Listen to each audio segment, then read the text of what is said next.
C'est la grâce de Dieu qui peut prendre quelqu'un qui est en bas et qui va le positionner. Amen. Crois à la grâce de Dieu. On va prendre les Écritures. On va prendre Hébreux, notre texte de base, dans notre thématique. Dis avec moi la séparation de l'âme et de l'esprit. Dis avec moi encore la séparation. Hébreux 4:12. La séparation de l'âme et de l'esprit. Dis-le encore, la séparation de mon âme, de mon esprit. Hébreux 4:12. Allons dans ce texte. Qui a pu mémoriser déjà le verset de cette semaine? Amen. Est-ce qu'il y a un violent dans la foi qui peut se lever et qui peut nous dire Amen, qui peut nous le répéter ce verset? Amen. La Bible dit que toute parole est utile pour enseigner, pour instruire. Amen. Un violent, tu te tiens debout et puis tu nous déclares cette parole. Amen. En déclarant la parole, c'est l'esprit qu'il est en train de libérer. Amen. Dis-le bien haut et fort. Tu as ton micro, vas-y. Il nous a délivrés des ténèbres. Il nous a délivrés de la puissance des ténèbres, oui. Et nous a transportés dans le royaume de son Fils bien-aimé. En qui nous avons la rédemption et la rémission de nos péchés. Amen. Est-ce qu'on peut le dire encore une fois? Qui nous a délivrés, en parlant du Seigneur, de la puissance des ténèbres. Qui nous a délivrés de la puissance des ténèbres. De la puissance des ténèbres. Et nous a transportés dans le royaume du Fils de son amour. En qui nous avons la rédemption et la rémission de nos péchés. Amen. 4 choses fortes sont dans ce texte. La délivrance de la puissance des ténèbres, dont il faut être conscient que en Christ, je suis délivré de la puissance des ténèbres. Deuxième chose, en Christ, je suis transporté dans un royaume. Amen. Je change de royaume. Royaume des ténèbres, du royaume de la lumière. Le royaume de son Fils. Et en Christ, j'ai été racheté. La rédemption, c'est le fait que quelqu'un a payé une caution pour que je sois libre. Vous me comprenez? Donc, si même tu avais des pensées où Satan veut t'accuser, il faut lui dire, la personne qui a payé ma caution, c'est Jésus. Je ne suis redevable à personne d'autre. C'est ça la rédemption. Quand on dit le rédempteur, c'est celui qui paye la caution pour que quelqu'un d'autre sorte. Donc, tu n'es pas devenu libre à cause de toi. Tu es devenu libre. Nous sommes devenus libres à cause de Jésus. C'est Jésus qui a payé la caution pour que nous sortions des ténèbres. Et en plus, ça c'est la rédemption. Et après, il dit en qui nous avons la rémission de nos péchés. C'est-à-dire qu'il dit encore que toutes tes fautes là, je les efface. Par exemple, il y a quelque chose qui se passe dans un pays en Afrique où on a comment on appelle ça? C'est un système politique où quand il y a quelque chose qui incrimine un homme politique, on met des charges contre lui. C'est-à-dire que la justice met des charges contre lui. Quand la justice met des charges contre lui, le président peut gracier cette personne en disant que je te gracie. Amen. Quand le président fait ça, c'est-à-dire que on te libère, mais les charges qu'on avait retenues contre toi là, au fait, elles sont vraies. Mais c'est juste que c'est nous qui sommes gentils. Et on t'a vu ta bonne conduite, qu'on te dit que tu ne seras plus condamné, tu ne seras plus en prison. Vous me comprenez? Et on te libère. Mais les charges où on te disait que tu avais volé l'argent, là, c'est toujours écrit. Du coup, ça t'empêche. Dans certains pays, certains requins de la politique peuvent faire ça souvent à leur adversaire, mais les charges qu'on retenait contre l'adversaire font que cette personne ne peut plus se présenter à une élection. Parce que dans son cahier, on dit qu'il est toujours coupable. Mais c'est juste qu'il est libéré de la prison, juste par grâce présidentielle. Vous me comprenez? Maintenant, pour que les charges qu'on retenait contre lui soient effacées, là, il faut faire une autre chose. On appelle ça l'amnistie. Amen. Vous voyez un peu la différence? Donc, quand on dit qu'il nous a donné la rédemption, c'est-à-dire que Jésus dit, j'ai payé la caution pour que tu sortes. Amen. Mais maintenant, quand on dit qu'il nous a donné la rémission de nos péchés, c'est-à-dire que toutes les fautes qui faisaient que tu étais condamné, par lesquelles Satan devait t'accuser, on les a effacées. C'est fini. Je sais pas si tu me comprends. Parce que quelqu'un peut être libre et puis Satan peut avoir quelque chose contre lui pour l'accuser. C'est pour ça qu'il dit rédemption et rémission. On te remet, c'est fini. On annule. Ça n'existe plus. Dis à ton voisin, ce que tu avais fait dans le passé, Dieu a oublié. Dieu a oublié. Si Satan arrive, tu lui dis que ce n'est pas possible. Parce qu'avant, j'ai été délivré de la puissance des ténèbres. Ce que nous avons fait dans le passé, en Christ, Dieu a oublié. Dieu a effacé. Quelles que soient les erreurs, quelles que soient les fautes. Je disais à quelqu'un qu'il y a une chose que Dieu ne peut pas faire. Ça paraît choquant. Dieu ne peut pas ne pas pardonner les péchés de quelqu'un qui se répand. C'est une chose que Dieu ne peut pas faire. Vous me comprenez un peu? Parce que le verset là même dit, il nous a remis les péchés. Donc comment Dieu, quand tu vas venir te repentir, et puis tu vas dire non, toi là, tu vois, à cause de ce que tu as fait là, je ne te pardonne pas. C'est quelque chose que tu ne peux pas faire. Parce que déjà c'est écrit qu'il nous a remis les péchés. Il nous a donné la rémission. Quelqu'un me comprend? Donc je libère la pensée, la conscience de quelqu'un ce matin. Il n'y a aucune faute que lorsque tu t'es repenti, que Dieu ne peut pas pardonner. Et Dieu a oublié. Dis à ton voisin, Dieu a oublié. Mais maintenant tu es son fils. Hébreux 4. Hébreux 4. Dis à ton voisin, saint, je suis saint et sainte. Vous savez, si vous comprenez bien la foi chrétienne, vous n'allez jamais plus dire que vous êtes pécheur. Jamais. Un chrétien n'est pas appelé un pécheur. Un pécheur, c'est celui qui vit dans le péché. Et c'est celui qui est de la race d'Adam. Nous ne sommes plus de la race d'Adam. Nous avons été convertis à la race de Christ. C'est là pourquoi on parle de conversion. Si tu es quitté de millilitres pour aller en centilitres, tu n'es plus millilitres. Dis à ton voisin, je ne suis plus pécheur.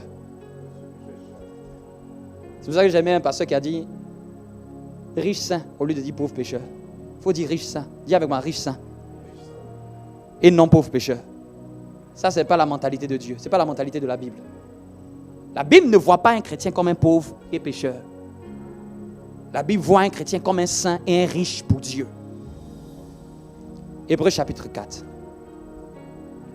Verset 12. Vas-y, c'est vague. Hébreux chapitre 4, verset 12. Hébreux chapitre 4, verset 12. Car la parole de Dieu Car la parole de Dieu est vivante. Est vivante. Dis avec moi, vivante. La parole de Dieu est vivante. Et efficace. Donc elle est vivante et après même elle est efficace. Elle est puissante. Et plus pénétrante. Et plus pénétrante. Qu'aucune épée à deux tranchants. Qu'aucune épée à deux tranchants. Perçant. Jusqu'à la division de l'âme. Perçant jusqu'à la division ou la séparation, oui. Et de l'esprit. De l'âme et de l'esprit. Amen. Des jointures. Et des moelles. Et elle discerne les pensées et les intentions du cœur. Et elle discerne les pensées et les intentions du cœur. Merci Seigneur pour ce message. Donc voici le verset que nous avons lu dimanche dernier. Et qui est la thématique de notre mini-série. Qui est la séparation entre l'âme et l'esprit. Je disais d'abord une des raisons de pourquoi je donne cet enseignement. On avait fait un cas. Je vous ai déjà dit qu'on s'est déjà trouvé dans une circonstance où on s'est demandé, est-ce que c'est ma pensée ou est-ce que c'est la pensée de Dieu? Amen. Ce qui est de Dieu est de l'esprit. Ce qui est de nous vient de notre âme. Quelqu'un me comprend? On s'est déjà dit, je suis bien disposé. Et puis après on dit, oh, je ne sais pas pourquoi je n'ai pas fait. La bonne disposition là, c'est l'esprit. La mauvaise disposition qui est montée de notre cœur vient de notre âme. Quelqu'un me comprend? Donc je donne cette série pour que tu puisses comprendre que il y a un travail que Dieu fait qui va permettre que sa voix soit tangible dans notre esprit, sa pensée. Amen. Qui a envie de mieux écouter Dieu? L'une des plus grandes chose dans la vie d'un chrétien, ce n'est pas de prier, c'est d'écouter Dieu. Oui. Parce que beaucoup peuvent prier, mais je ne sais même pas ce que Dieu dit. En fait, je vous dis, la vie chrétienne, c'est de plus écouter Dieu. Prier n'est qu'un moyen d'être dans sa présence. Je ne parle pas de prier en termes de requête. Je ne parle pas de prier en termes de rester dans sa présence au moyen de l'adoration. Amen. Parce que quand je viens faire des requêtes, Dieu n'est pas obligé de me parler. C'est comme si je prends le couteau de Dieu et puis je dis, je vais faire des requêtes. Seigneur, je vais prier pour la protection de ma famille. Je prends la main de Dieu et je mets sur la protection de ma famille. La main de Dieu sur la protection de ta famille n'est pas la voix de Dieu. Quelqu'un me comprend? Ou tu utilises la puissance de Dieu pour que Dieu décante une situation. Tu vas décanter la situation parce que tu es conscient que tu peux utiliser le nom de Jésus pour faire des choses. Mais ça ne veut pas dire que Dieu t'a parlé. Quelqu'un me comprend? La plus grande chose après être converti, c'est d'apprendre à écouter Dieu. C'est à la fois simple comme c'est à la fois complexe. Je ne vais pas dire compliqué. Complexe est différent de compliqué. Compliqué, ça veut dire que c'est difficile. Complexe, ça veut dire qu'il y a beaucoup de paramètres qui rentrent à l'intérieur. Dis à ton voisin, le plus important dans ma foi, c'est d'écouter Dieu. Ce qui fait que beaucoup de chrétiens sont perdus. Ce qui fait qu'à un moment, on peut être perdu. C'est parce qu'on manque d'écouter la pensée de Dieu. Amen. Et la pensée de Dieu, c'est celle qui vient de l'esprit. La pensée de notre âme, c'est celle qui vient de nous-mêmes. Donc quand je parle de séparation d'âme et esprit, c'est pour que à un certain moment, tu vives une claire démarcation entre ce qui est de la pensée de Dieu et ce qui est de ta pensée. Quand je veux parler de séparation de l'âme et de l'esprit, c'est pour que maintenant il y ait une séparation entre la voix de Dieu et la voix de ton âme. Quelqu'un me comprend? C'est pour que il y ait une évidence de ce qui est de la pensée du Saint-Esprit et de ma propre pensée. Parce que parfois c'est mélangé, parfois c'est confus, parfois tout se mélange. Je ne sais pas si Dieu m'a parlé. Il n'y a personne qui va te dire dans sa marche chrétienne, si ce n'est pas trouvé un jour au carrefour, il ne sait pas, est-ce que c'est moi, est-ce que ce n'est pas moi, je ne sais même plus ce que Dieu veut, je ne sais même plus si c'était ma propre pensée, on est confus. Ça nous est tous arrivé d'être confus. Mais il faut qu'à un moment, la confusion, je grandisse pour que la confusion, là, à un moment, s'arrête. C'est parce qu'on n'arrive pas à écouter Dieu qu'on est baladé en train de chercher qui va venir nous parler de la part de Dieu. Amen. Et dans ta foi, tu ne peux pas mettre l'écoute de Dieu dans la main de quelqu'un. Vous me comprenez? Tu ne peux pas mettre indéfiniment l'écoute de Dieu dans la responsabilité d'une personne. Est-ce que vous savez que s'il y a quelqu'un qui écoute Dieu mieux que toi, à côté de toi, tu es en danger? Il se peut que tu ne vas jamais vouloir travailler ton écoute de Dieu et remettre ton écoute de Dieu dans ses mains. Ça peut t'aider, te dépanner parfois. Il va te dire, ah, je priais, Dieu m'a dit. Je priais, Dieu m'a dit. Dis à ton voisin, et le jour que maintenant il n'a rien à dire. Et le jour qu'il n'est plus là. Et le jour qu'il a voyagé. Et le jour que tu n'as plus son contact. Amen. C'est pour ça que l'un de mes plus grands messages, c'est ça. C'est de pousser les chrétiens au développement spirituel, à la croissance spirituelle, sans laquelle ils ne vont jamais être autonomes dans toutes les réalités de leur vie. Parce qu'au travail, Dieu a te dit quelque chose. Dans ta famille, Dieu a te dit quelque chose. Dans ton foyer, Dieu a te dit quelque chose. Dieu a une voix pour chaque circonstance. Dieu a une pensée pour chaque chose. Donc je ne peux pas remettre ce qui va faire l'essence de ma vie dans les mains de quelqu'un. Je ne sais pas si vous me comprenez un peu. Je ne peux pas remettre une chose aussi importante en lui disant que c'est lui là qui écoute mieux que Dieu. Non, je dois grandir pour travailler mon écoute de Dieu aussi. Sinon un jour, dis à ton voisin un jour, dis à ton voisin un jour, quelqu'un va t'envoyer dans le mur. Quelqu'un va te dire Dieu m'a dit. Et comme tu ne sais pas écouter Dieu, tu vas faire comme Dieu m'a dit. Et après, tu vas être frustré. Quelqu'un me comprend? Ou peut-être même ça va te créer beaucoup plus de problèmes. Non, aujourd'hui, Dieu ne veut pas ce genre de relation où il y a quelques-uns qui savent écouter sa voix et il y a quelques-uns, c'est comme si Dieu ne leur parle jamais. Le problème, ce n'est pas Dieu qui ne nous parle pas, c'est nous qui avons du mal à écouter. Dis avec moi la séparation. Et on va lire l'histoire, on va voir dans la marche de quelqu'un comment quelqu'un a laissé son âme prendre le dessus sur une instruction de Dieu. Genèse chapitre 12, on va prendre le cas d'Abraham. On ne va pas lire toute l'histoire, mais ceux qui ne la connaissent pas, vous lirez à la maison. Amen. Vous lirez à la maison. L'histoire d'Abraham commence à partir de Genèse chapitre 12. Vous pouvez lire l'histoire parce que c'est l'histoire des patriarches. Vous connaissez l'histoire où Dieu dit à Abraham, quitte ta parenté. Amen. Quitte ton pays, ta patrie, et va dans le pays que je te montrerai. Est-ce que c'est bon pour tout le monde? Amen.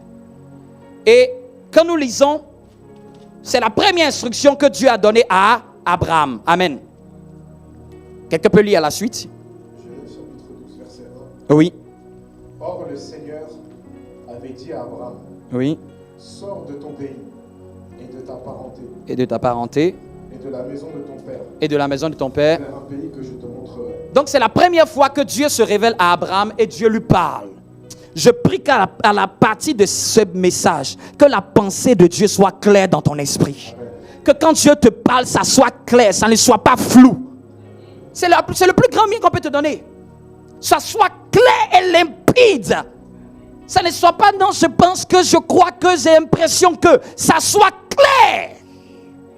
Si Dieu te donne une vision, que la vision soit claire. Que si Dieu te donne un sens, que le sens soit clair. Ce n'est pas bon d'être sourd et muet dans les choses de Dieu. C'est-à-dire que je suis sourd, je suis muet. C'est-à-dire que je prie seulement. Toi, tu pries seulement. Toi, tu jeûnes et tu pries seulement. Mais Dieu ne dit rien. Tu captes rien. C'est pas bon. On peut commencer la foi chrétienne sans capter. Mais l'enseignement de la parole vient pour faire la séparation. Amen. Amen. Verset 2. Oui. Et je te ferai devenir une grande nation. Oui, ça c'est les promesses. On va sauter. Voilà, à partir du verset 2, Dieu dit qu'il va faire de lui une grande nation. Amen. Donc Dieu lui parle, Dieu lui dit de faire quelque chose, sorti, et Dieu lui dit, tu vas être une grande nation. Allons-y au verset 5. Verset 5. C'est-à-dire que Dieu a fini de parler, maintenant on voit l'action d'Abraham. Et Abraham prit Sarai et sa femme. Donc Abraham prit Sarai, sa femme. Et Lot, le fils de son frère, et tous leurs biens qu'ils avaient amassés. Amen. On va s'arrêter là. Donc Dieu vient parler à Abraham et Dieu vient dire, sors de ta patrie, sors de ta parenté, sors même de la maison de ton père. Parce qu'il lui a dit, sors même de la maison de ton père. Donc c'est-à-dire que Abraham devait sortir avec qui?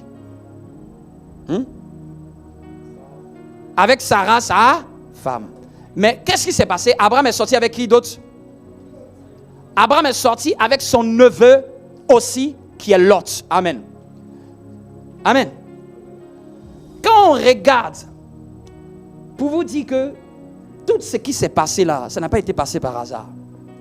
Quand tu cherches le sens de Lot, la signification de son nom, vous savez ce que ça veut dire? Ça veut dire voile. Bizarrement, son nom veut dire voile. Pour que, quand Jésus est mort à la croix, qu'est-ce qui a été déchiré? Le voile a été déchiré. Le voile représente une manifestation de mon âme. Le voile se manifeste, c'est une manifestation de l'âme qui fait que tu ne vois pas et tu ne captes pas bien ce que Dieu veut te dire ou Dieu t'a dit. Le voile vient beaucoup plus à cause d'un penchant humain. Le voile vient beaucoup plus quand tes penchants humains, tes désirs humains, nos sentiments humains sont plus forts que la pensée de Dieu. C'est-à-dire que Dieu a parlé, mais c'est comme si il y a un lien humain, un sentiment humain qui fait que tu laisses ton âme te voiler. Nous laissons notre âme. Ça nous est tous arrivé de transporter souvent un voile. Un voile vient pour ne pas qu'on puisse voir. Un voile vient pour ne pas qu'on puisse capter. Un voile vient pour nous empêcher d'entrer dans ce que nous devons entrer. Dis à ton voisin, à la croix, Jésus a déchiré le voile. Et si je vous explique, j'entre encore en profondeur pour les plus grands. Le voile s'est situé, le voile qui a été déchiré, c'est le voile qui fermait l'accès au lieu très saint. Le lieu très saint qui représente quoi? Qui représente l'esprit. C'est-à-dire que ce qui fait que souvent on a du mal à entendre Dieu, c'est parce qu'il y a un voile. Dis à ton voisin, un voile. Mais que ce voile-là soit déchiré ce matin. Mets la main sur la tête.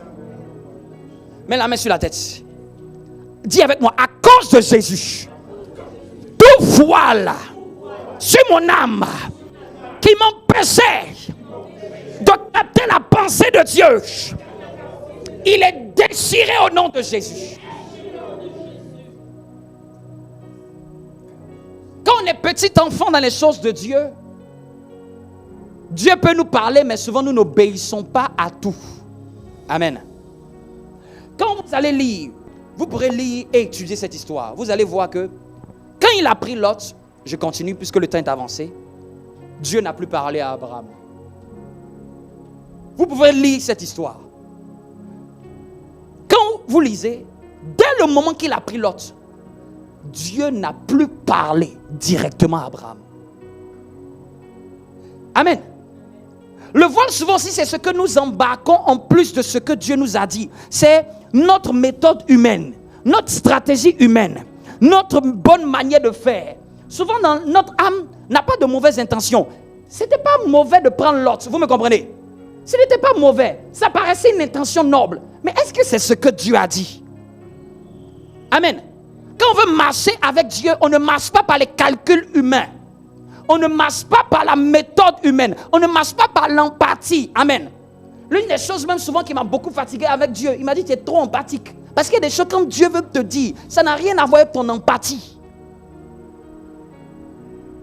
Amen. Genre, tu es trop gentil quoi. C'est pour ça que Dieu n'a pas la qualité d'être gentil. Dieu a la qualité d'être bon. Vous me comprenez? Parce que la gentillesse est une faiblesse d'âme. Dieu ne nous a jamais demandé d'être gentil. Dieu nous demande d'être bon. Je vous dis la différence entre la bonté et la gentillesse. La gentillesse fait que tu vas dans le sens seulement de la personne qui te demande. La bonté peut faire que tu ne vas pas dans le sens de la personne qui te demande, mais tu vois son réel besoin et tu cherches à régler. Vous me comprenez un peu? Le paralytique a demandé de l'or et de l'argent à l'apôtre Jean et Jacques. L'apôtre Jean et Jacques dit, nous n'avons ni or ni argent. C'est-à-dire que si on voulait être gentil avec toi, on te devrait donner 2 pièces et puis on continue notre chemin. Il dit, nous n'avons ni or ni argent. Nous ne sommes pas gentils. Nous n'avons pas d'or et argent. Ce que nous avons, c'est ce que nous te donnons. Au nom de Jésus, lève-toi. Lui, il a manifesté le désir d'avoir l'argent. Eux, ils ont su que son désir, c'est d'être guéri et d'être levé de sa paralysie. C'est ça la différence. La bonté de l'esprit, la gentillesse, c'est de l'âme. Amen. Être gentil, ce n'est pas mauvais, mais il faut convertir sa gentillesse en bonté. Si cette gentillesse reste uniquement dans notre état d'âme, elle va nous faire traîner souvent un lot dans notre vie. Parce qu'elle m'a dit, mais Seigneur, toi-même tu sais. Seigneur, tu vois que Lot, il a besoin d'être aidé. Est-ce que Dieu ne sait pas que Lot a besoin d'être aidé? Regardez comment même Lot a fini. Au fait, c'est depuis le moment qu'il a pris Lot, toute la vie de Lot s'est gâtée. Regardez comment Lot a fini. Ces 2 filles ont couché avec lui. C'est-à-dire que toute sa descendance, une descendance maudite. Et ces 2 filles ont couché avec lui parce qu'il s'était séparé d'Abraham à un certain moment. Donc en fait, il fallait qu'il reste depuis là où il était.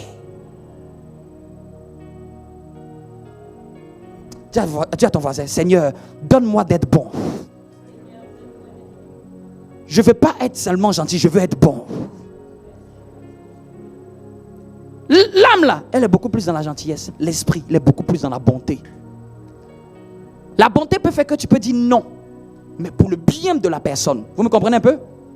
C'est la gentillesse de l'âme qui fait que souvent certains parents éduquent mal les enfants. Parce que l'enfant peut demander du sucre et du sucre. Mais tu es tellement gentil, j'ai tellement pas envie de... Je veux tellement faire que mon enfant, j'ai pas envie de le contrarier. J'ai pas envie qu'il soit triste. Amen. La bonté peut faire que tu peux être dur, mais pour le meilleur de la personne. Vous me comprenez un peu? Mais la gentillesse va aller seulement dans le sens. Non, c'est pas grave, vas-y, prends, vas-y. Vous voyez un peu? Ça, ce n'est pas de Dieu. C'est pour ça qu'on ne dit jamais que Dieu est gentil. On dit Dieu est bon. Parce que Dieu peut te corriger, même dans le but de te recadrer et de t'enseigner. Vous me comprenez? Quelqu'un de gentil ne peut pas mettre Joseph dans le puits. Vous me comprenez? Ce que je suis en train de dire, ça ouvre les yeux de quelqu'un. Hein? Quelqu'un de gentil ne va jamais vouloir mettre Joseph qui est gentil dans le puits. Mais Dieu qui est bon dit, je sais que tu vas diriger ta famille. Il faut qu'on te permette, qu'on te jette dans le puits. Pour qu'un un moment, tu apprennes à savoir compter sur Dieu. Joseph a dû pleurer quand on a dû le rejeter. Mais c'était la bonté de Dieu. Regardez à la fin, il a dit que ce que vous avez fait, le mal que vous avez fait, Dieu l'a changé en bien. Amen. Dis à ton voisin, quel lot as-tu trimballé depuis que tu es chrétien? C'est peut-être ça qui t'empêche d'écouter Dieu. Ouais. C'est-à-dire que tu sais aussi ce que Dieu dit dans sa parole, mais tu fais une partie et tu en laisses une autre. Tant que ce n'est pas, le lot n'est pas enlevé, il va difficilement que Dieu donne beaucoup d'autres choses sur les détails de ta vie. Amen. Mais je prie ce matin que nous tous, nous débarrassons d'un lot dans notre vie. Quand vous lisez après verset 6, on va gagner du temps. Suis avec moi, verset 6. Rapidement. Garde, parce que l'on va lire beaucoup de versets. On est toujours dans Genèse. Et Abraham traversa le pays jusqu'au lieu de Sichem. Abraham traversa le pays jusqu'au lieu de Sichem. Sichem veut dire épaule. C'est-à-dire qu'à un moment même dans sa marche, Abraham a eu besoin d'être soutenu par l'épaule de quelqu'un. Amen. Jusqu'à la plaine de Morée. Amen. Et les Cananéens étaient alors dans le pays. Et le Seigneur apparut à Abraham. Oui. Et dit, je donnerai ce pays à ta semence. Oui. Et là, il bâtit un autel au Seigneur qui lui était apparu. Oui. Verset 8. Et il se transporta de là vers la montagne, à l'est de Béthel. Oui. Et il dressa sa tente, ayant Béthel à l'ouest et Haï à l'est. Et là, il bâtit un autel, Seigneur, et il l'appela au nom du Seigneur. Oui. Puis Abraham partit de là, continuant toujours vers le sud. Et il eut une famine dans le pays. Et Abraham descendit en Égypte pour y séjourner. Amen. On va s'arrêter là. Donc, à un moment de la marche d'Abraham, il y a eu un événement qui s'est passé. Souvent, notre âme va vouloir prendre le dessus quand on va traverser des moments de turbulence. Vous me comprenez? Des moments de frayeur. La famine, c'est un moment de manque. C'est un moment où il n'y a rien à manger. Dieu l'a emmené quelque part, mais quand il y a eu la famine, la Bible dit qu'il a voulu descendre vers l'Égypte. Si vous cherchez la signification d'Égypte, l'Égypte veut dire lieu de dépression. Amen. Chaque fois qu'il y aura une épreuve et que nous n'aurons pas à se conformer à la pensée que Dieu nous avait donnée, notre âme va vouloir nous conduire à descendre vers un lieu de dépression. C'est l'âme, lorsqu'elle est conduite, elle conduit notre vie, qui emmène souvent notre être à déprimer. Dis avec moi, la dépression s'arrête dans notre vie. Donc l'âme aime descendre vers l'Égypte, vers un lieu de dépression. Elle veut quitter la présence de Dieu. Elle veut quitter le lieu où Dieu m'a envoyé pour descendre dans le lieu de dépression qu'est l'Égypte. L'Égypte, j'ai dit la signification du mot Égypte, c'est le lieu de dépression. Dieu l'a emmené en hauteur. Mais dès qu'il y a eu la famine, il a la volonté de descendre. Dieu ne lui a rien dit. Est-ce que vous avez vu, Dieu a dit à Abraham, va en Égypte? C'est son âme qui a décidé d'aller en Égypte. Ce n'est pas Dieu qui lui a dit d'aller en Égypte. Non, souvent quand il y a des événements qui viennent nous intimider, qui viennent nous effrayer, tant que Dieu n'a pas parlé, ne prenons pas des décisions rapides. Amen. Nous devons plutôt être dans la présence de Dieu. Seigneur, qu'est-ce que tu veux que je fasse? La même erreur, Isaac a voulu la faire. Dieu lui a dit cette fois-ci. Dieu était obligé de dire à Isaac, il ne faut pas faire comme ton père. Reste ici. Si vous lisez bien la vie d'Isaac, Isaac a eu aussi une famine. Isaac a voulu aller aussi en Égypte. Dieu était venu lui dire, reste ici. Mais à Abraham, Dieu n'a pas dit à Abraham d'aller en Égypte. Est-ce que Dieu a dit à Abraham d'aller en Égypte? Non. C'est son âme, c'est son intention humaine. Ce n'est pas l'esprit qui lui a dit. C'est son âme vu ses calculs. Vu ce qu'il traverse, qui dit, ça serait intéressant qu'on descende un peu. Bien-aimé, il ne faut pas que nous écoutions les calculs de notre âme. Surtout quand elles sont contraires aux instructions que Dieu nous a données. Si Dieu nous a dit, reste ici, je dois rester ici. Quel que soit, Dieu va me permettre de trouver une issue. Vous me comprenez? Mais souvent quand on veut faire de rafistolage, on se dit non, Je sais que je suis dans la volonté de Dieu.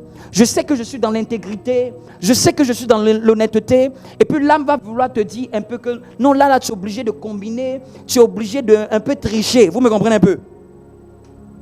Tu es obligé un peu de tricher. Ça peut faire que quelqu'un peut descendre en Égypte et peut s'éloigner du temps où Dieu avait prévu pour lui. Dis avec moi, grâce à Dieu. Dieu nous aime tellement qu'il sait que parfois notre âme peut vouloir aller dans un sens. Mais à un certain moment, Dieu a dit à Abraham, Dieu a fait en sorte que le roi d'Égypte dise à Abraham, sors d'ici. Je prie au nom de Jésus-Christ de Nazareth. Quel que soit le système dans lequel notre âme nous a emmenés, que Dieu utilise des circonstances pour nous faire sortir de là au nom de Jésus. Amen. Dieu même sait que Abraham est dans les débuts de sa marche. Et voilà pourquoi certaines choses, Abraham, Dieu ne dit pas grand chose. Dieu ne parle pas. Parce qu'il sait que Abraham, il est en train d'apprendre. Donc, une première erreur de son âme, prendre Lot. Une deuxième erreur, aller en Égypte. Prendre Lot par gentillesse. Aller en Égypte parce que je rencontre des difficultés. Aller me compromettre. Aller me pervertir. Aller rentrer dans le lieu qui n'est pas la présence de Dieu. Parce que c'est difficile. Parce que je rencontre des challenges. Mais quel que soit le lieu où nous sommes descendus, que Dieu nous fasse sortir de là au nom de Jésus. C'est ça la bonté de l'amour de Dieu. Dieu nous aime tellement qu'il sait que parfois nous pouvons prendre un itinéraire qui n'est pas prévu par lui. Mais son amour fait en sorte qu'il nous ramène toujours sur la bonne voie. Donc Abraham sort d'Égypte. Amen. Son âme fait l'erreur d'aller en Égypte. Et Dieu, par sa grâce, le fait sortir d'Égypte. Amen. Chapitre 13. Chapitre 13. Chapitre 13. Oui, vas-y. Chapitre 13, verset 1. Oui. Et Abraham monta d'Égypte vers le sud. Est-ce que tout le monde y est? Donc, Abraham remonta d'Égypte. Donc là, Dieu a permis que Abraham sorte d'Égypte. Oui. Lui et sa femme et tous ceux qui lui appartenaient, oui. Lot avec lui. Oui. Et Abraham est très riche en bétail, en argent et en or. Et il continua son voyage du sud jusqu'à Bethel, jusqu'au lieu où avait été sa tente au commencement entre Bethel et Haï. Yes. Et verset 4. Au lieu où était l'autel qu'il avait fait au commencement, et là Abraham appela le nom du Seigneur. Et Lot aussi, qui allait avec Abraham, avait des brebis, des bœufs et des tentes. Donc Lot qui était aussi avec Abraham avec des brebis et des bœufs, avec des tentes, oui, continue. Verset 6. Et le pays ne pouvait plus leur suffire pour demeurer ensemble, car leurs biens étaient si grands qu'ils ne pouvaient demeurer ensemble. Et il y eut une querelle entre les bergers de bétail d'Abraham et les bergers du bétail de Lot. Donc à un moment donné, les bergers de Lot, les bergers qui s'occupent des brebis de Lot, ont fait palabre avec les bergers d'Abraham. Pour que Dieu souvent puisse faire une séparation, il est obligé de créer des événements dans la vie de quelqu'un. Tous les événements qui arrivent dans la vie de quelqu'un ne sont pas tous provoqués par Satan. Il y a des séparations que Dieu permet pour que tu puisses être plus attaché à la destinée et au plan qu'il a touché pour toi. Quelqu'un me comprend? Est-ce que quelqu'un me comprend? Vous pouvez savoir comment une séparation de Dieu, ça ne vient d'aucune main humaine. C'est comme si ça arrive comme ça. Y a-t-il pas des gens qui vous étiez très proches, et vous ne savez pas du jour au lendemain, comme si ça s'est cassé? Sans que vous ayez dit, toi et moi, on se sépare. Mais c'est comme si le fil s'est coupé d'un seul. Dieu voulait cette séparation. Vous me comprenez un peu? Quand c'est une séparation qui est de Dieu, tu n'as pas besoin de faire d'efforts. Ça se coupe tout seul. Et quand c'est une relation qui vient de Dieu, tu n'as pas besoin de faire d'efforts. Ça se connecte tout seul. Tu sens que tu es bien en la compagnie d'eux. Tu sens que tu dois te rapprocher d'eux. Vous me comprenez un peu? Ça sait discerner les signaux. Même quand Dieu ouvre des relations ou quand Dieu ferme ou dit fin à une relation. Donc Abraham marche avec l'autre qui le voit depuis un certain moment, mais Dieu veut l'aider. Dieu l'aime. Et Dieu ne veut pas le laisser. Vous me comprenez? Malgré nos erreurs, Dieu ne nous laisse pas. Hein? Amen. Malgré nos erreurs, je veux dire à quelqu'un, malgré nos erreurs, Dieu nous regarde. Il peut être patient, il ne parle pas pendant un temps. Mais à cause de son amour, il est obligé de pouvoir un jour mettre fin à certaines erreurs pour nous ramener sur la bonne voie. Donc, à un moment, les bergers de Lot commencent à se bagarrer. On ne sait pas ce qui s'est passé. Le neveu, là, ces travailleurs se bagarrent avec les travailleurs d'Abraham. C'est alors que Abraham, par réflexe, par discernement, a compris qu'aujourd'hui, ça doit être le jour de la séparation. Vous me comprenez un peu? Continue. Et les Cananéens et les Phéréziens demeuraient alors dans le pays. Oui. Verset 8. Et Abraham dit à Lot.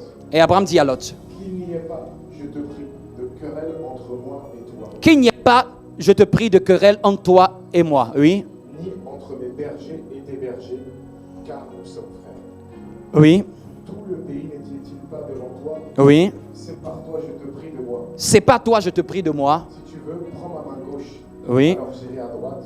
Ou si tu vas vers la main droite, alors j'irai à gauche. Quelle humilité. L'oncle Abraham dit, même si tu vas aller à droite, moi je vais aller à gauche. Si toi tu vas aller à gauche, moi je vais aller à droite. Je ne vais même pas t'obliger. Ici, je vais donner encore même une sagesse. Même quand Dieu est en train de vouloir séparer une relation, il faut que ça se sépare avec la sagesse. Dieu n'est pas pour la division, mais Dieu peut permettre des séparations. La division, Dieu n'aime pas. Vous me comprenez un peu? Donc Abraham, sachant qu'il y a eu querelle, Abraham a adouci les bords. Abraham a compris que même quand on doit se séparer, il faut qu'on se sépare en bons termes. Vous me comprenez un peu? Souvent, la manière dont on se sépare, c'est ce qui peut faire que quelque chose peut être en train de parler contre nous parce qu'on s'est séparé, mais de la mauvaise manière. Même quand tu veux quitter une entreprise et que le chef, tu as un problème avec le chef, il faut quitter toujours bien l'entreprise. Sinon, tu vas toujours avoir un problème. Amen. Même quand tu veux quitter le domicile familial, quitte le domicile familial en étant en bon terme. Vous me comprenez un peu? Quand tu veux quitter certains endroits, tu as habité avec des gens et vous voulez quitter en bon terme. Même si au début il y a eu les problèmes, mais le jour du départ, là, quitter en bon terme. Fais-toi ta part pour qu'on quitte bien. Vous me comprenez un peu? Parce que ce que tu peux finir, si tu finis mal, ça peut être la chose qui peut te combattre. Un jour, un pasteur est venu voir un autre homme de Dieu. Il est venu lui voir. Il dit, homme de Dieu, il veut que tu pries pour moi. Il dit, ça fait plusieurs années que je fais l'église. Ça fait peut-être une vingtaine de fois que l'église, il y a toujours quelqu'un qui prend quelqu'un dans l'église et qui prend un groupe pour aller faire encore une autre église. Genre, ça se divise quoi. Il y a toujours un élément qui récupère encore un autre groupe pour aller faire église avec son église. Donc, il est toujours en train de recommencer. Toujours il y a quelqu'un parmi dans son église qui récupère et qui fait. Il a fait ça au moins une quinzaine de fois. L'homme de Dieu voulait prier pour lui. Dieu lui a dit, dis-lui comment lui-même il a commencé l'église. Il dit, tu as commencé l'église en prenant l'église, les fidèles de quelqu'un. Il dit, aussi longtemps que tu ne ramènes pas ces fidèles, ton église va se diviser jusqu'à ce que Jésus revienne. Il dit, mais qu'est-ce que je dois faire? Il dit, tu es obligé de recommencer. Il dit, mais je ne peux pas recommencer. Il dit, donc ton église va se diviser jusqu'à ce que Jésus revienne. Parce que la manière dont j'ai commencé, la manière dont j'ai quitté, peut déterminer aussi comment je finis. Vous me comprenez un peu? Vas-y, continue. Verset 10. Et Lot leva ses yeux et contempla toute la plaine du Jourdain qui était bien arrosée partout, avant que le Seigneur ait détruit Sodome et Gomorrhe, à savoir comme le jardin du Seigneur, comme le pays d'Égypte, lorsque tu viens de Tsoar. Tu vas aller maintenant au verset 14. Verset 14. Verset 14, écoutez très bien. Et le Seigneur dit à Abraham, Et le Seigneur dit à Abraham, après que Lot se fut séparé de lui. après que Lot se fut séparé de lui, c'est-à-dire que après, si la Bible a mentionné après que Lot se fut séparé de lui, c'est que Dieu est en train de vouloir mettre l'accent en disant que il a apparu à Abraham à cause de cet événement. Vous me comprenez? C'est après cet événement qu'il fait exprès d'apparaître. Oui. Lève maintenant tes yeux C'est maintenant qu'il lui dit, maintenant lève tes yeux. et regarde du lieu où tu es. Donc avant, Dieu n'avait pas dit ça. Mais dès qu'il s'est séparé de l'autre, c'est comme si ça provoquait une manifestation divine. Vers le nord et vers le sud, et vers l'est et vers l'ouest. Amen. Tu peux t'arrêter là. Donc, dès que Abraham s'est séparé de Lot, c'est là que la pensée de Dieu est venue à lui. Je prie ce matin, tout Lot que nous avons embarqué, nous le laissons là où il est au nom de Jésus. Et je vous ai dit que la Bible se rejoint tellement que même le mot voile, Lot, a été quelque chose que Jésus a dû déchirer. La Bible se rejoint tellement que que même les lieux où Abraham va, ces lieux-là ont un sens dans la vie d'un chrétien. Ces lieux-là ont un sens. Ces lieux-là ont une signification. Vous allez voir. Lisons encore. Verset 15. Verset 15. Car tout le pays que tu vois, Oui. je te le donnerai, Oui. et à ta semence pour toujours. Et je ferai que ta semence sera comme la poussière de la terre. Oui. En sorte que, si quelqu'un peut compter la poussière de la terre, eh bien, ta semence aussi sera comptée. Amen. Donc Dieu vient renouveler l'alliance, renouveler encore ses paroles. Avant que je termine mon message, il y a encore dans la marche d'Abraham, cette marche d'Abraham où il s'est séparé de Lot, c'est la marche où Abraham a quitté la petite enfance. Et Abraham est devenu maintenant un jeune Jean. Parce que vous savez, dans la Bible, il y a 3 niveaux. Il y a petit enfant, il y a jeune Jean et il y a père. Quand Abraham a évolué dans cette phase, il y a eu encore une autre voix de l'âme qui a eu à parler à Abraham. Vous connaissez cette histoire, on ne va pas la lire. À un moment, Abraham attend maintenant un enfant. Et l'attente est tellement longue que sa femme lui dit, c'est peut-être la servante là, va avec elle et fais des enfants. Ce n'est pas Dieu qui a dit, c'est sa femme qui a dit. Dieu n'a rien dit. Dieu a dit seulement à Abraham que tu vas avoir toi-même ton propre descendant. Dieu lui a dit une promesse, tu vas avoir ton propre descendant, mais Dieu n'a pas dit comment. Mais à un moment, la promesse tardait et sa femme vient lui donner juste un conseil. Amen.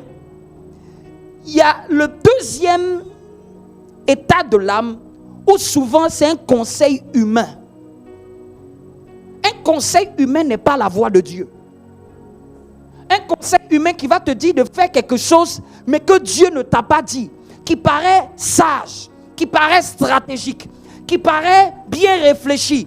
Si Dieu n'a pas dit, ne faisons pas. Amen. Et ce conseil sage, ça peut venir même de ton entourage proche. Ici, dans le cas d'Abraham, là, c'est le conseil même de sa propre femme. Vous allez voir même plus tard que même il y a un autre conseil que même sa femme a donné, ça venait de Dieu. Et là, Dieu a dû intervenir pour dire, écoute ta femme. Vous me comprenez un peu? Quand elle lui a dit, chasse la femme et l'enfant. Il dit, non, cette fois-ci, là, je ne chasse pas la femme et l'enfant. Dieu est venu dire, si, écoute ta femme, chasse. Quand Dieu est derrière quelque chose, il va confirmer, il va te confirmer. Quand Dieu parle à Marie et que Joseph n'est pas convaincu, Dieu n'a aucun problème pour venir parler à Joseph. Vous me comprenez un peu? Donc même si tu entends que non, je sens que je dois faire ceci, est-ce que Dieu t'a convaincu? Beaucoup de conseils ont détruit la vie des gens.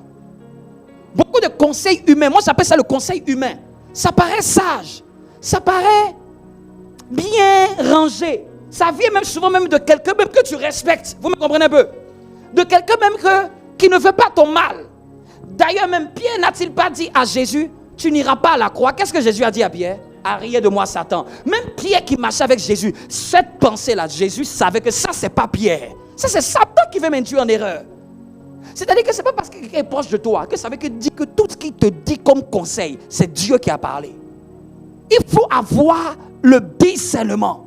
Vous me comprenez un peu? Il faut questionner Dieu. Il faut demander à Dieu, est-ce que c'est toi qui valides ce conseil? Ça peut venir même de ta mère. Ça peut venir de ton père. Ça peut venir de ta soeur. Ça peut venir de tes collègues de travail. Ça peut venir même de ton mari ou de ta femme. Ce n'est pas la personne qui est le problème. Mais est-ce que c'est Dieu qui a dit? C'est ça le problème. Le conseil peut être bien, mais est-ce que c'est Dieu qui t'a dit de faire? Non, Abraham a eu un enfant qui n'était pas dans le plan de Dieu. Un enfant, une circonstance que Dieu n'a pas décidé, mais qui lui était emmené à avoir. Ismaël, c'est la voix de l'âme. Isaac, c'est la voix de l'esprit. Vous me comprenez un peu? Même là, il y a une dualité. Agar, c'est la voix de l'âme. Agar, c'est le sentiment humain.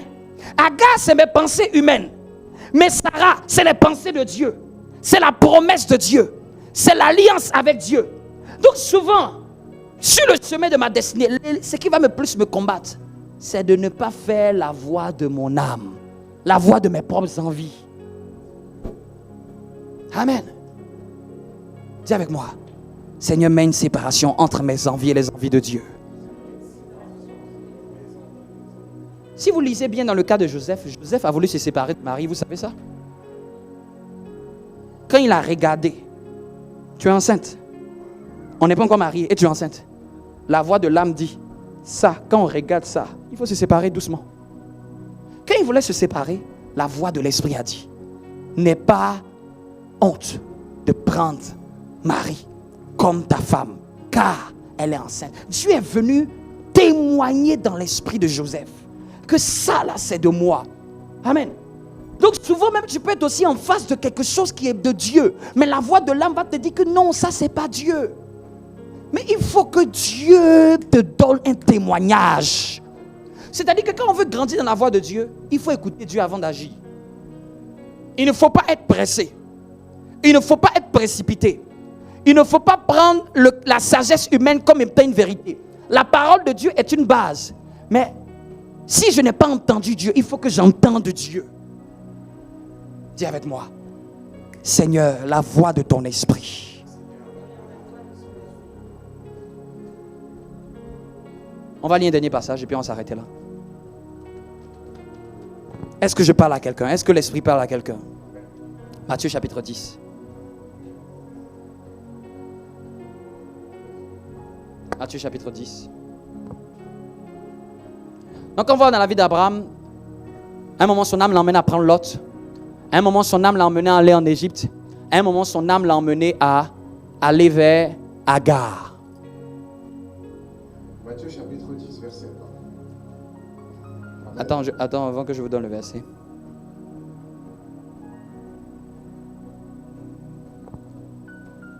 Matthieu chapitre 10.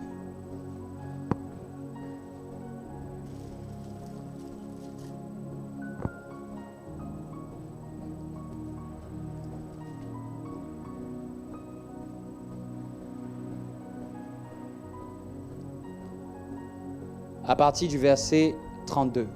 Avant que tu puisses lire, on peut se tenir debout, hein, pour ceux qui le peuvent. Verset 32. Ouais. Matthieu chapitre 10, verset 32. Donc souvent, pour que la séparation se fasse, tout va dépendre de qui je nourris le plus. Si je nourris beaucoup plus mes sentiments humains, c'est la voix de mon âme qui va dominer. Quand je vais vouloir prendre des décisions, c'est mon âme qui va plus me parler. Si je nourris beaucoup plus mes ambitions humaines.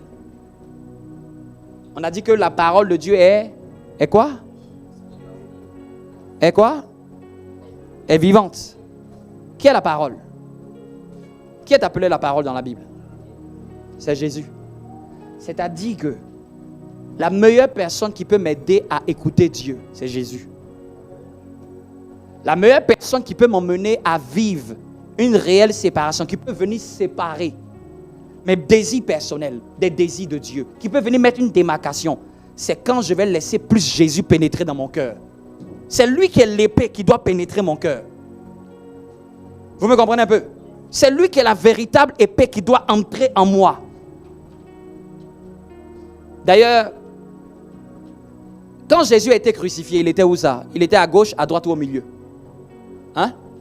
Il était au milieu, n'est-ce pas? Quand il était au milieu, il y avait deux personnes, un à sa gauche, un à sa droite, non, n'est-ce pas? Y a-t-il pas un qui a reconnu la seigneurie de Jésus? Y a-t-il pas un qui a refusé la seigneurie de Jésus? Celui qui a refusé la seigneurie de Jésus, c'est tout ce qui est de l'âme. L'âme ne reconnaît pas la seigneurie de Jésus. C'est l'esprit qui reconnaît la seigneurie de Jésus. Mais il faut que Jésus soit au milieu. Il faut que Jésus soit au centre. Il faut que mes regards soient plus focalisés sur lui. Vous savez, quand un chrétien n'a pas focalisé ses regards sur Jésus, sa vie chrétienne va être en dents de scie. Il peut connaître la prière, il peut connaître les jeûnes, il peut connaître les églises, mais il ne connaît pas, il n'a pas laissé Jésus être au centre pour séparer ce qui doit être séparé, pour empêcher ce qui doit être empêché. Vous me comprenez un peu? Quand tu prends ta Bible, toute ta Bible révèle Jésus. Quand tu me prends Abraham, Abraham a sacrifié Isaac parce que Dieu voulait sacrifier Jésus. Dieu n'a pas demandé à Abraham de sacrifier Isaac par hasard. C'était parce que c'était une préfiguration du sacrifice de Jésus. Et regardez la dernière chose que Dieu a demandé à Abraham, de toute sa marche, quand il a grandi. Il lui a dit, donne-moi ce que tu aimes. Et lisons ce verset. Matthieu 10, verset 32. Quiconque donc me confessera devant les hommes, Quiconque donc me confessera devant les hommes. je le confesserai aussi devant mon Père qui est au ciel. Oui. Mais quiconque me reniera devant les hommes, je le renierai aussi devant mon Père qui est au ciel. Oui. Ne pensez pas que je sois venu donner la paix sur la terre. Écoutez, cette parole va être étrange. Ne pensez pas que je suis venu apporter quoi? La paix sur la terre. Moi, j'aurais cru que Jésus dit, quand il est venu apporter la paix. Il dit ici, ne pensez pas que je suis venu apporter la paix. Je suis venu non pour donner la paix, Waouh. une épée. Vous voyez encore? Je suis non venu pour donner la paix, mais une. Et la parole est une. Hein? Il dit qu'il est venu pour donner une épée, pour apporter une épée. On va voir cette épée-là. Elle vient faire quoi? Car je suis venu mettre la division entre un homme et son père. Waouh. Et je suis venu mettre la quoi? La division La division entre un homme et son. père. Entre la fille et sa mère. Entre la fille et sa mère. Entre la belle-fille et la belle-mère. Entre la belle-fille et la belle-mère. Et les ennemis d'un homme seront ceux de sa propre maison. Et les ennemis d'un homme seront ceux de sa propre maison. Verset 37. Ça, dis à ton voisin, ça choque ça, n'est-ce pas? C'est choquant, hein? Terminons. Verset 37. Celui qui aime père ou mère plus que moi, Voilà, c'est là que Jésus maintenant va expliquer ce qu'il dit. Celui qui aime père ou mère plus que moi n'est pas plus que moi n'est pas digne de moi. Et celui qui aime fils ou fille plus que moi N'est pas digne de moi. Amen. Tu peux t'arrêter là. Quand Dieu va vouloir tester notre âme, Dieu va vouloir qu'il soit le premier à être aimé. Quand il a pris l'exemple des parents, des enfants, c'est parce qu'il sait qu'on a un lien humain. Nous les aimons de manière humaine. Mais l'amour que je peux avoir humainement pour une personne, si je n'arrive pas à le mettre en second rang par rapport à Dieu, c'est cet amour-là qui va me faire rater les choses de Dieu. C'est pour ça que Dieu a dû dire à Abraham, prends ton fils, ton unique, je vais voir. Celui que tu aimes. Parce que dans âme, il y a aimer. Et l'amour dont nous aimons nos proches, il est tellement humain que souvent il vient combattre l'amour de Dieu. Dieu ne veut pas dire qu'on ne doit pas aimer nos proches, mais il dit que tu ne dois pas les aimer plus que moi.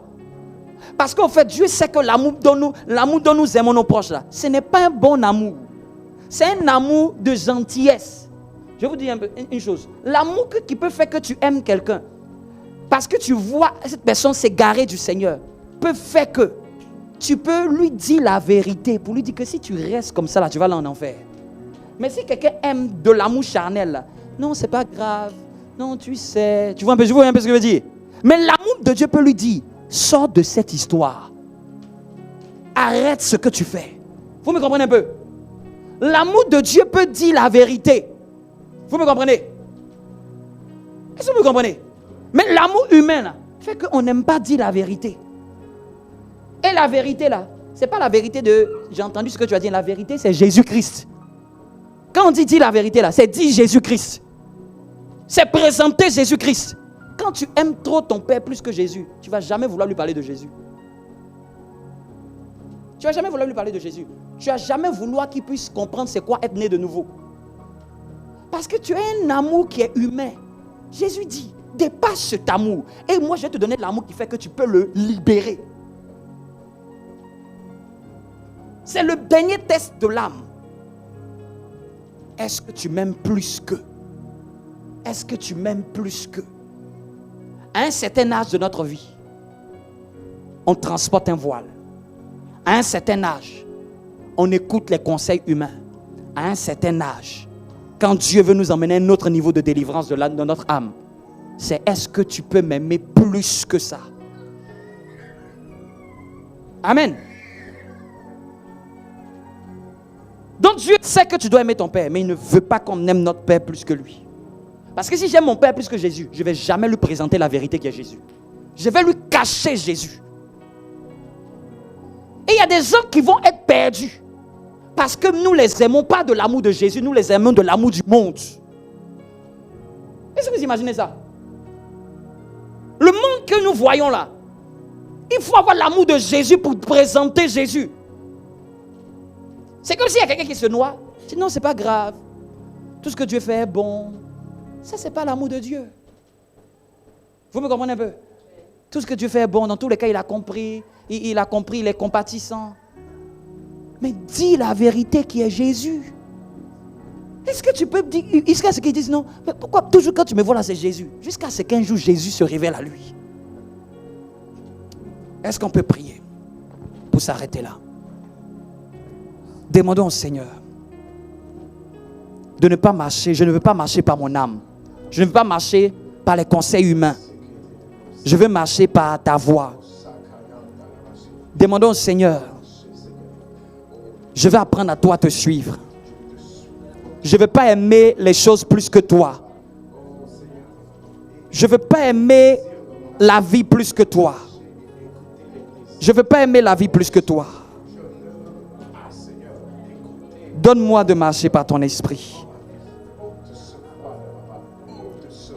Donne-moi de me soumettre. De me soumettre.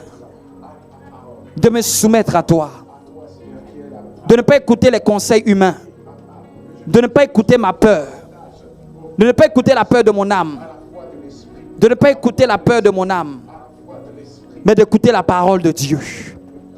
D'écouter la voix de Jésus. Donne-moi de t'écouter. Je ne veux pas être un chrétien qui ne sait pas t'écouter. Je vais apprendre à t'écouter dans ma famille. Je vais apprendre à t'écouter au travail. Je vais apprendre à t'écouter dans ma maison. Je vais apprendre à t'écouter pour chaque aspect de ma vie. Je ne veux pas me laisser aveugler par la peur. Aveugler par la peur. Parce que c'est la peur de l'âme qui a fait qu'Abraham a fui en Égypte. Je ne veux pas être aveuglé par la peur. Je ne veux pas être aveuglé par l'amour des choses que tu m'as données. Je ne veux pas être aveuglé parce que je dois être séparé. Cette séparation était même l'image de la circoncision. Quand il a dit que vous devez enlever la chair, vous devez être circoncis. Il parlait de la séparation. Quand l'âme recouvre notre pensée, la pensée de Dieu, nous sommes omnibulés, nous sommes voilés. Quand notre amour est démesuré pour les choses plus que pour Dieu, nous sommes voilés. Nous sommes empêchés de grandir en esprit. Voilà pourquoi il a demandé à un moment d'être circoncis, qui était l'image de cette séparation. Voilà pourquoi à un moment à la croix, il y a eu de l'eau et du sang, qui était l'image de cette séparation. Cette séparation souvent n'est pas facile. Cette séparation souvent est difficile. C'est une épée que tu es venu apporter. Souvent nous aimons des choses, mais nous devons apprendre à les laisser et à les mettre en second rang, pas au premier. Souvent ce qui fait que nous n'écoutons pas ta voix, ce n'est pas que tu ne nous as pas parlé, mais il y a un veau d'or qui est dans notre cœur. Un veau d'or que nous adorons plus que toi. Il y a peut-être quelque chose que nous donnons plus de valeur. Peut-être c'est notre estime personnelle. Il y a des gens ici, c'est votre estime. Vous regardez à vous-même votre propre vie. C'est vous-même votre propre vie. Vous aimez trop. On aime trop notre vie pour ne pas faire certaines choses pour Dieu. C'est ce qui fait que sa voix est difficile à être entendue. Il y a certains, on aime notre confort, notre stabilité. On aime maîtriser les paramètres. Tandis que lorsqu'il fallait sacrifier Isaac, il n'y avait pas de paramètres à maîtriser. Il y a des personnes, notre attache est tellement forte familièrement qu'on a du mal à émerger spirituellement parlant. On regarde ce que notre famille va penser de nous. On regarde ce que les gens vont dire. Nos collègues vont dire de nous. Si on parle de Jésus, si on enseigne Jésus, si on promeut Jésus, sur ce que nous faisons, on se dit que les gens vont nous voir comme quelqu'un qui n'est pas normal. Souvent, nous avons trop le regard, l'amour pour la notoriété, l'amour de notre réputation. Nous voulons qu'on parle bien de nous. Qu'on ne soit pas réputé comme celui qui parle de Jésus. Qu'on ne soit pas réputé. Nous aimons Jésus, mais souvent nous ne voulons pas sa réputation. Souvent nous ne voulons pas la réputation. Nous avons honte de le confesser. Tout ça, c'est les états d'âme. Honte de lui, parfois. Nous nous taisons, nous laissons l'âme prendre le dessus. Il n'y a pas de séparation sans le sang. Lève la main ou mets la main sur le cœur. Après un message, c'est des décisions. Un message qui ne pousse pas des décisions, c'est un massage. Ce n'est pas un message. Avec tout ce que j'ai pu dire, avec ce que l'Esprit de Dieu va mettre dans ton cœur, tu dois savoir de quoi dois-tu te séparer cette saison. De quoi dois-tu sacrifier? Abraham s'est séparé de Lot. Abraham s'est séparé d'Ismaël. À un moment, il s'est séparé d'Ismaël. Il s'est séparé d'Agar qu'il avait emmené dans les erreurs. Parce que l'esprit ne peut pas cohabiter avec la chair. À un moment aussi, tu as dit ton fils, ton unique, celui que tu aimes, est-ce que tu peux me le donner? À chaque niveau de croissance, il demande un niveau de séparation. Et c'est par amour pour Jésus que nous nous séparons de certaines choses. Il y a quelqu'un, peut-être ici, tu t'es séparé de certains péchés. Mais souvent, à un moment dans la marche, ce n'est pas un péché que Dieu veut que tu te sépares. C'est peut-être un Lot, c'est peut-être un Ismaël, c'est peut-être un Agar, c'est peut-être un Isaac. C'est peut-être même des connexions, des contacts qui t'emmènent toujours à t'éloigner de Dieu, qui t'emmènent toujours à pécher. C'est peut-être même des comptes dans lesquels tu dois te désabonner, qui t'emmènent toujours à pécher, qui t'emmènent toujours à avoir des pensées qui ne sont pas de Dieu. C'est peut-être des personnes que tu dois arrêter d'écouter, qui t'emmènent toujours à dévier. C'est peut-être des conseils de quelqu'un que tu dois arrêter d'écouter, qui t'emmènent toujours à faire les mauvais choix. Mais chacun d'entre nous doit savoir, à cette saison, par rapport à son âge spirituel, qu'est-ce que je suis prêt à me déconnecter? Et c'est là que la pensée de Dieu va devenir claire dans ton esprit.